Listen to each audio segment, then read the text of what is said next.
Eu quero deixar uma palavra abençoada para você nesse momento, que se encontra em Filipenses capítulo 4, versículos 6 e 7, que diz assim: não andeis ansiosos por coisa alguma. Em tudo, porém, sejam conhecidas diante de Deus as vossas petições pela oração, pela súplica com ações de graça. E o versículo 7 diz: e a paz de Deus, que excede todo entendimento, guardará o vosso coração e a vossa mente em Cristo Jesus.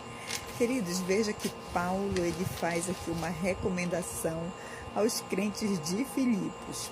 Quando Paulo escreveu essa epístola aos filipenses, ele estava preso em Roma. Mas Paulo ficava informado das coisas que aconteciam nas igrejas. E com certeza Paulo foi informado de muitas situações que estavam acontecendo ali em Filipos, inclusive a briga de Evodia e Sintique. E Paulo faz uma recomendação, ele pede até a elas, que elas concordem no Senhor, que elas pensem concordemente no Senhor. E ele chama a igreja de Filipos a se alegrar, a não estarem tristes. Quem sabe a igreja estava triste, até porque estava acontecendo essa ruptura entre essas mulheres e isso estava prejudicando a igreja. E Paulo chama a atenção dessas mulheres para que elas concordem no Senhor. E Paulo pede aos companheiros que ajudem essas mulheres, que auxiliem essas mulheres. E então, no capítulo, isso foi no início do capítulo 4, e no capítulo 6 ele diz, não andeis ansiosos por coisa alguma. Paulo, ele estava falando há quase 2.000 anos atrás sobre ansiedade. Gente, começou a cair uma chuva.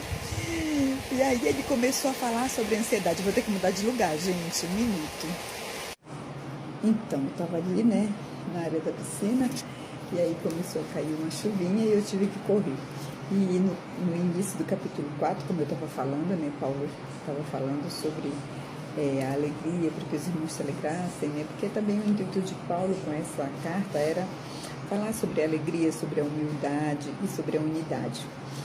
E aí no versículo 6, que eu falei no capítulo 6, no versículo 6, ele fala sobre a ansiedade. Ele diz: não andeis ansiosos por coisa alguma. Antes, sejam conhecidas diante de Deus as vossas petições pela oração e pela súplica. E aí, como eu estava falando, Paulo, há 2.000 anos atrás, quase, ele estava falando sobre a ansiedade. E a ansiedade, ela veio ser muito